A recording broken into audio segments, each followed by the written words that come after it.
Бұл видеода біз нуклеин қышқылдары, ДНК мен оның құрылысын және ДНК-ның ұштарын қарастыратын боламыз. Тірі ағзада жоғары молекулалы үш қосылыс бар. Солардың бірі нуклеин қышқылдары. Нуклеин қышқылы тұқым қуалау ақпаратын сақтап, оны келесі ұрпаққа жеткізіп отыратын күрделі молекула. Ең алғаш нуклеин қышқылын 1868 жылы швейцариялық биохимик Мишер ядродан бөліп алған. Оны ядродан тапқандықтан нуклеин қышқылы деп атаған. Нуклеин қышқылдарының екі түрі бар.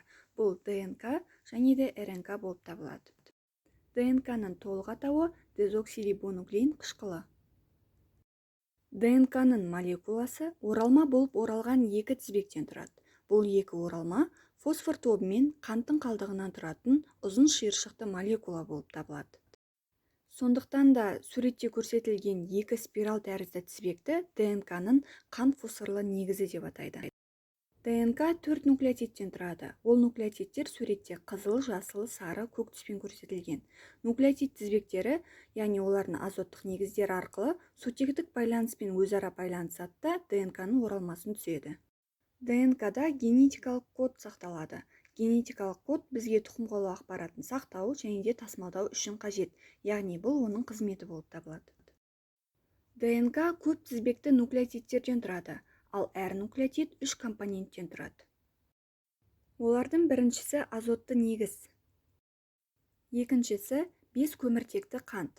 5 көміртекті қантты пентоза деп те атайды. Олай аталу себебі құрамында 5 көміртек атомы бар.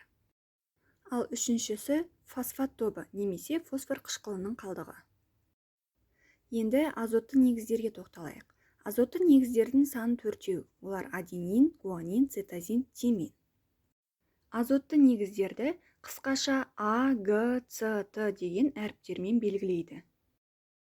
Енді ДНК-ның химиялық құрылысын қарастырайық. Біз суреттен екі ДНК тізбегін көріп тұрмыз.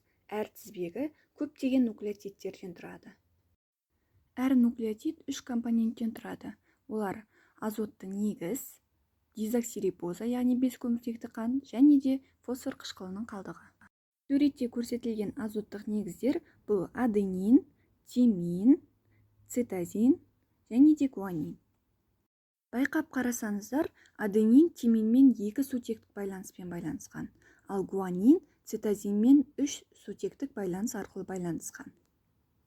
Демек, аденин тек тиминмен сутектік байланыс құрай алады, ал цитозин тек гуанинмен сутектік байланыс құрай алады.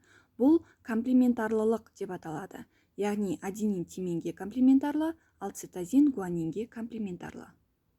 Суретте тағы бір нәрсеге көңіл аударуға болады. Байқап қарасаңыздар, әр тізбектің соңында 5 штрих және де 3 штрих сондары көрсетілген.